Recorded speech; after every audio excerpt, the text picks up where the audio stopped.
السلام علیکم ورحمۃ اللہ وبرکاتہ۔ نحمدہ ونصلی علی رسولہ الکریم، اما بعد فاعوذ باللہ من الشیطان الرجیم، بسم اللہ الرحمن الرحیم۔ آج قرآن نگینے کے سلسلے میں پارہ نمبر 29 ہے، جس میں سب سے پہلے تو ہے سورہ الملک۔ سورہ الملک کی فضیلت کے بارے میں ہے کہ سیدنا عبداللہ بن عباس رضی اللہ تعالیٰ عنہما سے روایت ہے کہ وہ کہتے ہیں رسول اللہ صلی اللہ علیہ وسلم نے فرمایا، میں چاہتا ہوں کہ یہ ہر مومن کے دل میں ہو، یعنی تبارک الذی بیدہ الملک، یہ والی سورہ۔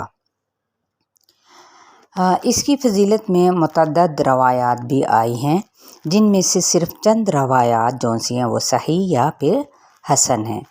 ایک میں رسول اللہ صلی اللہ علیہ وآلہ وسلم نے فرمایا، اللہ کی کتاب میں ایک سورت ہے جس میں 30 آیات ہیں، یہ آدمی کی سفارش کرے گی یہاں تک کہ اس کو بخش دیا جائے گا۔ دوسری روایت میں ہے کہ قرآن مجید میں ایک سورہ ہے جو اپنے پڑھنے والے کی طرف سے لڑے گی حتیٰ کہ اسے جنت میں داخل کروائے گی۔ سنن ترمذی کی ایک روایت میں یہ بھی بیان کیا گیا ہے کہ رسول اللہ صلی اللہ علیہ وسلم رات کو سونے سے قبل سورہ الف لام میم السجدہ اور سورہ ملک ضرور پڑھتے تھے، کیونکہ یہ سورہ ملک عذاب قبر سے روکنے والی ہے، یعنی اس کا پڑھنے والا امید ہے کہ عذاب قبر سے محفوظ رہے گا۔ ہاں، ایک شرط ہے، اور وہ شرط کیا ہے کہ وہ احکام و فرائض اسلام کا پابند ہو، کیونکہ تبارک کا برکت سے لفظ نکلا ہے جس کے معنی ہے بڑھوتری اور زیادتی۔ بعض نے تو معنی یہ بھی کیے ہیں کہ مخلوقات کی صفات سے بلند و برتر، یعنی کائنات میں جس طرح کا تصرف کوئی کرے اسے کوئی روک نہیں سکتا، یعنی ہر طرح کی قدرت اور غلبہ اسی کو حاصل ہے۔ تو سورہ جون سی ہے وہ ہے تبارک الذی بیدہ الملک وہو علی کل شیء قدیر الذی خلق الموت والحیاۃ لیبلوکم ایکم احسن عملا۔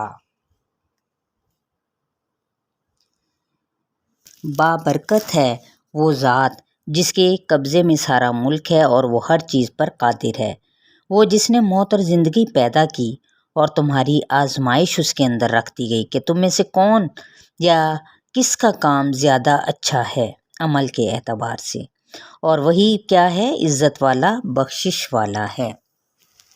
یعنی امتحان کیا ہے کہ کون سب سے احسن عمل کر کے آتا ہے، نماز، روزہ، صدقہ، اخلاق کس کا اچھا ہے۔ احسن عمل وہ جو اللہ کے لیے درست نیت کے ساتھ اور سنت کے مطابق ہو، اسی کو احسن عمل کہا جائے گا۔ جو احسن عمل نہیں کرے گا تو پھر کیا ہوگی، اس کے لیے جہنم کی دھاڑ ہوگی، یعنی شہیق، جہنم کی شدت جو کہ دھاڑ ہی ہوگی، غیظ و غضب سے پھٹی جا رہی ہوگی، کیونکہ سننے اور سمجھنے کے لیے کیا ضروری ہے، جہنم سے بچنے کے لیے حق بات سننا، یہ انتہائی ضروری ہے۔ اور جو اپنے رب سے ڈرنے والے ہیں وہی اس کو سنیں گے بھی اور سمجھیں گے بھی، کیونکہ رب سے ڈرنے والوں کے لیے مغفرت اور بہت بڑا اجر و انعام ہے۔ اللہ کے خوف سے رونے والا جہنم میں نہیں جائے گا، صرف کیا ہے اس کا احسن عمل اس کو جنت کی طرف لے کے جائے گا، کیونکہ اللہ تعالیٰ نے سب سے پہلے کس چیز کو ایجاد کیا، قلم کو، کہ اللہ نے سب سے پہلے قلم پیدا کیا۔ قلم کا کیا کام ہے، لکھنا، اور اسے ہر چیز کی تقدیر لکھنے کا حکم دیا گیا ہے۔ پھر آپ صلی اللہ علیہ وآلہ وسلم کے عظیم اخلاق کی وجہ سے ان نبی صلی اللہ علیہ وآلہ وسلم کے لیے اجر ممنون رکھا گیا ہے۔ اچھے اخلاق والے دنیا اور آخرت کی بھلائیاں کیا ہے، سمیٹ لیتے ہیں، جبکہ خیر روکنے والے کیا ہیں، وہ خیر سے محروم رہتے ہیں۔ اللہ کی دی ہوئی نعمتوں کو دوسروں کے ساتھ اسی لیے کہا گیا ہے کہ بانٹتے رہیں، ان نعمتوں پر صرف اپنی ہی اجارہ داری یا حق نہ سمجھے بلکہ دوسروں کو بھی اپنی ان نعمتوں کے ساتھ شریک ٹھہراتے رہیں۔ یعنی اس کا مطلب یہ ہے شریک کا کہ انہیں بھی دیتے رہیں۔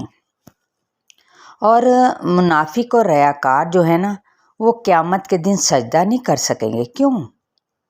دیکھیں ان کے اندر کیا ہے، ریاکاری ہے، پھر تکبر ہے۔ تکبر کیا ہوتا ہے؟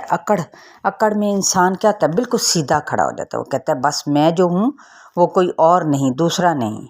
تو اسی طرح سے منافق اور ریاکار بھی قیامت کے دن اللہ تعالیٰ فرماتے سجدہ نہ کر سکے گے، کیونکہ وہ دنیا میں سجدے سے انکاری تھے، اکڑے ہوئے تھے، تکبر کرتے تھے۔ جبکہ ایک تیز ہوا کیا یہ سب کچھ ان کو ملیا میٹ کر کے رکھ دے گی۔ اور یہ تیز ہوا آپ سب جانتے ہیں کہ ایک ہفتہ تک مسلسل چلنے والی جو تیز آندھی تھی وہ قوم عاد پر یعنی حضرت ہود علیہ السلام کی قوم پر آئی، جو کہ ان کو ہلاک کر گئی اور ان کا نام و نشان بھی نہ بچا۔ تو لہٰذا دائیں ہاتھ میں لینے والے جو ان سے پسندیدہ اعمال ہوں گے نا وہ عیش میں رہیں گے، جبکہ بائیں ہاتھ میں لینے والے کون سے ہوں گے؟ وہ جہنم میں رہیں گے۔ تو یہ جو تنزیل کا لفظ بھی آگے آیا ہے، قرآن جو ان سے وہ قول شاعر یا قول کاہن نہیں ہے بلکہ رب العالمین کا نازل کردہ کلام ہے، یہ خود سے گھڑا ہوا کلام نہیں ہے۔ اس میں رب عظیم کی پاکیزگی بیان کی گئی ہے، تو لہٰذا یہی بتایا گیا سبحان ربی العظیم بیان کرنے کے لیے کیا ہے؟ اس کے نام کی تسبیح پڑھیں کہ پاک ہے میرا رب، وہی عظیم ہے، بلند و برتر ہے۔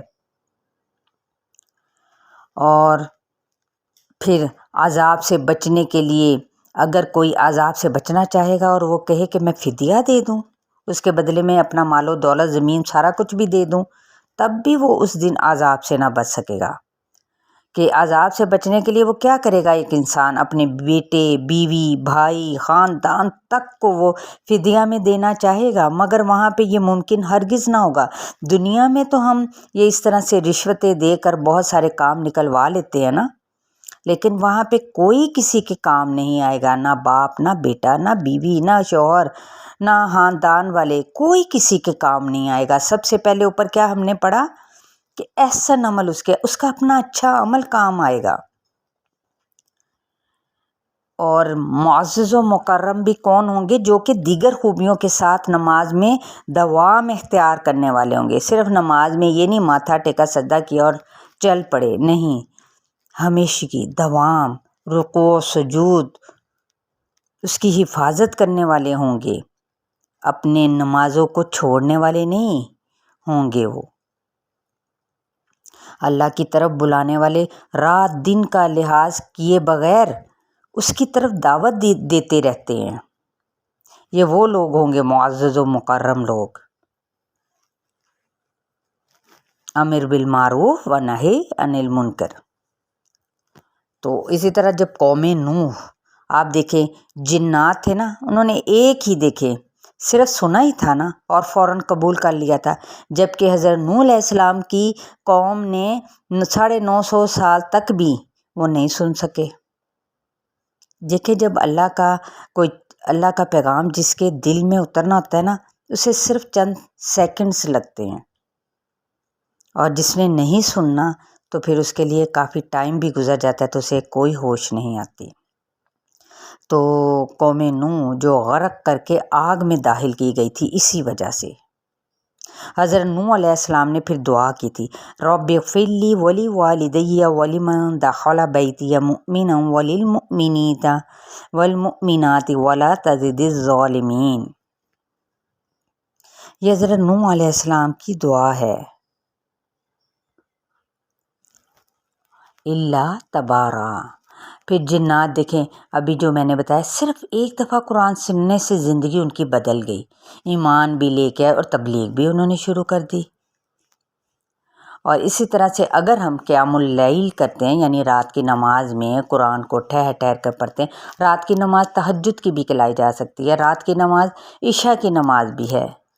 تو رات کا اٹھنا جو ہے دراصل کیا ہے؟ نفس کی تربیت کے لیے اہم ہے کہ ہم اپنے نفس پہ کیسے قابو پاتے ہیں۔ اپنی نیند کو قربان کرنا آسان نہیں ہوتا، لیکن یہی سب سے بہترین عمل ہے، خیر کا اجر ہے اس کے اندر۔ نماز، زکوٰۃ، قرض حسنہ جو نیکی اپنے لیے آگے بھیجیں گے اس کا زیادہ اجر اللہ کے پاس سے ہم خود ہی پائیں گے، کیونکہ ایک مبلغ کی جو خوبیاں یا صفات ہوتی ہیں نا وہ کیا ہیں؟ ظاہر اور باطن، یعنی جو ظاہری ہے وہ بھی عمل اس کا نیک ہو، اور باطن اندر کی خوبصورتی سے میں بھی کوئی تضاد نہ ہو، پاکیزہ ہو، وہ دنیاوی فائدے کے لیے احسان نہ کرے بلکہ رب کی خاطر صبر کرے، کیونکہ دراصل جہنم میں جو جانے کی وجہ ہے نا وہ یہی ہے سب سے بڑی، نمبر 1 کہ نماز نہیں پڑھتا، یعنی اس کو اپنے وقت پر ادا نہیں کرنا، اور اس کو اس طریقے سے نہیں پڑھنا جس طریقے سے ہمیں ہمارے نبی صلی اللہ علیہ وآلہ وسلم نے سکھایا ہے۔ مسکین کو نمبر 2 کھانا نہ کھلانا، بس اپنے پیٹ بھرنے کی اس کو فکر ہوتی ہے، نہ کہ دوسروں کی طرف دیکھنے کی۔ پھر نمبر 3 دین کے خلاف باتیں بنانا، خود سے ہی اپنی طرف سے باتیں گھڑ لینا، جو دین میں نہیں ہے ان کو اختیار کر لینا، اور جو دین میں ہیں اس کے اندر وہ مختلف قسم کی باتیں بناتے چلے جانا، عذرات پیش کرنا، آخرت کو جھٹلانا۔ نمبر 4 تو انسان کا جو گمان ہے نا اس کو چاہیے اللہ کے ساتھ بہترین رکھے، کیونکہ دیکھیں انسان کا گمان، کہتے ہیں نا بدگمانی سے بچو، بعض گمان کیا ہوتے ہیں؟ گناہ ہوتے ہیں، تو لہٰذا ہمیں گناہ سے بچنا ہے۔ اور دیکھیں اللہ تعالیٰ تو وہ ذات ہے جو ہڈیاں ہیں نا جیسے انگلیوں کی پوریں، ان کو بھی درست بنانے پر قادر ہے، وہ آسانی سے یہ کر لے گا، اور اعمال کی خبر آگے پیچھے اور پھر بھیجنے اور پھر پیچھے چھوڑے جانے والے سب اعمال کی خبر انسان کو اس وقت دی جائے گی جب وہ اللہ کے حضور حاضر ہوگا۔ جبکہ شاداب چہرے ہوتے ہیں نا جو باوضو چہرے رہتے ہیں اس دنیا کے اندر، قیامت کے دن وہ سارے چہرے اپنے رب کو دیکھ کر تر و تازہ ہو جائیں گے، جبکہ بے رونق چہرے جو ان سے جن پر کلونسی چھائی ہوگی، بھاری مصیبت میں جا پڑنے کی فکر ان کے چہروں کو بالکل بے رونق کر دے گی۔ جس طرح ہم آج پریشانیوں میں بعض اوقات ایسے چہروں پہ دیکھے تو ایسے جیسے زردی مائل ہوئے ہوتے ہیں، رونق ہی ان کے اوپر سے غائب ہو جاتی ہے۔ تو لہٰذا ہمیں ہر مشکل وقت میں بھی اللہ تعالیٰ کا شکر گزار بننا ہے۔ انسان کو پیدا کر کے اللہ نے اس کو ہدایت دی، اس کو راہ دکھا دی گئی ہے، اب وہ چاہے وہ بندہ اب شکر گزار بنے یا پھر ناشکرا۔ لِوَجْهِ اللہ، اللہ کے دیدار کی خاطر مسکین، یتیم، قیدی کو کھانا کھلانے کے والے بدلہ اور شکریہ نہیں کبھی بھی چاہتے، وہ صرف اللہ کی خاطر کھلاتے ہیں۔ جو بھی کام کرتے ہیں، جو بھی، چاہے کسی کو قرآن پڑھانے کا، چاہے کسی کو کوئی صلاحیت سکھانے کا، وہ سب اللہ کی خاطر ہے۔ تو رب کے فیصلے تک ہمیں کیا ہے؟ صبر کے ساتھ انتظار کرنا ہے، گناہ گار ناشکرے کی پیروی نہیں کرنی، صبح و شام رب کو یاد کرنا ہے، رات میں سجدے و تسبیحات کرنی ہے انشاءاللہ تعالی، اور رب کی توفیق تبھی ملتی ہے جب ہم اس کے راستے پر چلیں گے۔ قیامت کا منظر کیا ہوگا؟ جب ستارے مٹ جائیں گے، آسمان پھٹ جائے گا، پہاڑ اڑ جائیں گے، اس سے پہلے جتنا بھی موقع ہے اس کو غنیمت جانی ہے، کیونکہ کیا ہے؟ اللہ کے احکامات اور یوم آخرت کو جھٹلانے والوں کے لیے کیا ہے؟ ہلاکت ہے۔ وَيْلٌ يَوْمَئِذٍ لِّلْمُكَذِّبِينَ۔ چلیے آئیے امتحان کی اس دنیا میں احسن عمل کے ذریعے کامیابی کی کوشش کرنا ہے، یہ عہد کر کے اٹھنا ہے، اور آگے بھی ان باتوں کو شیئر کرنا ہے، امر بالمعروف و نہی عن المنکر۔ ایک بھی آیت آپ کو پتہ چلے آپ نے وہ بھی پیغام پہنچانا ہے۔ اللہ تعالیٰ آپ سب کو خوش رکھے، آباد رکھے، اور قرآنی تعلیمات پر احسن عمل کے ذریعے سے چلنے کی توفیق دے، اور اسی کو کامیابی بنانے کی ہم کوشش کریں۔ آمین۔ السلام علیکم ورحمۃ اللہ وبرکاتہ۔